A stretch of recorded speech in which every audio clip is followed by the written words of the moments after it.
25006218. Di sini saya akan memenuhi tugas proyek mata kuliah dasar-dasar bimbingan konseling dengan dosen pengampu Ibu Dr. Puji Gusri Handayani, SPD MPD Kons, dan Ibu Ria Mutasyari, MPD. Baiklah teman-teman, di sini saya akan membahas 5 fungsi yang penting dalam bimbingan dan konseling. Apa sajakah fungsi-fungsi itu? Langsung saja kita ke pembahasannya. Baiklah teman-teman, di sini kita akan membahas 5 fungsi bimbingan dan konseling. Yang pertama ada fungsi pemahaman, yang kedua ada fungsi pencegahan, yang ketiga ada fungsi pengentasan, yang keempat ada fungsi pemeliharaan dan pengembangan, dan yang kelima ada fungsi advokasi. Baiklah teman-teman, di fungsi yang pertama yaitu fungsi pemahaman. Fungsi pemahaman ini bertujuan untuk memberikan pemahaman tentang diri individu dan lingkungan sekitar.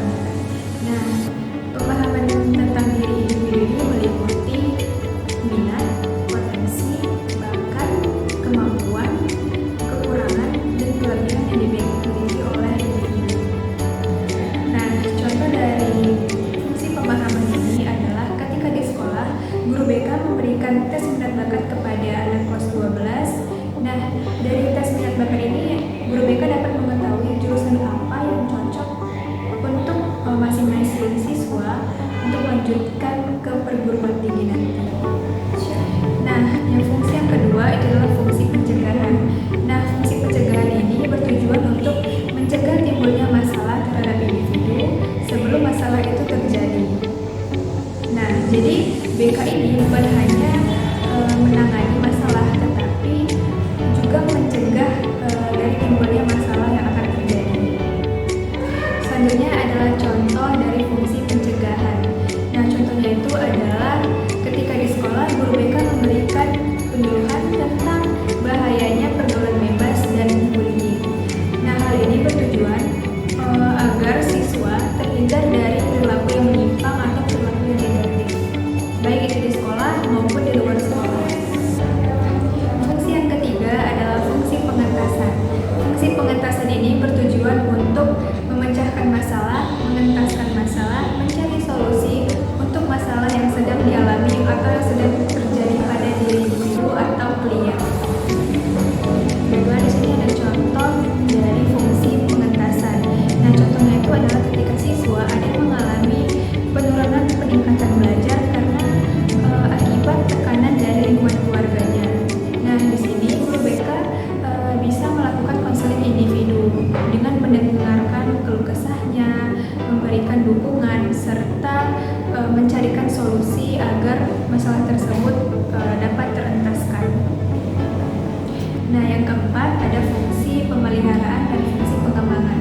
Nah, fungsi ini bertujuan untuk memelihara dan mengembangkan potensi atau kemampuan yang dimiliki oleh individu atau klien sehingga kemampuan atau potensi yang dimilikinya itu terus berkembang secara baik. Baiklah, selanjutnya contoh dari fungsi pemeliharaan dan pengembangan. Nah, contohnya itu ketika di sekolah ada siswa yang memiliki bakat dalam kepemimpinan akan diarahkan oleh guru BK mengikuti kegiatan organisasi OSIS.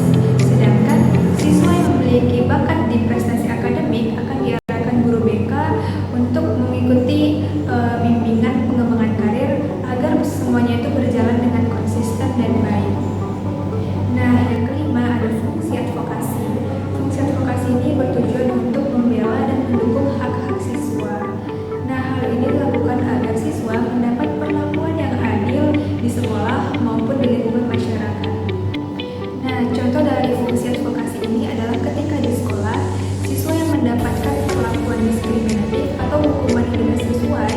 Nah, di sini guru BK berperan sebagai perantara antara siswa, guru, dan pihak sekolah agar menyelesaikan masalah ini secara bijaksana. Baiklah, itulah tadi penjelasan dari saya tentang fungsi-fungsi yang ada di bimbingan dan konseling.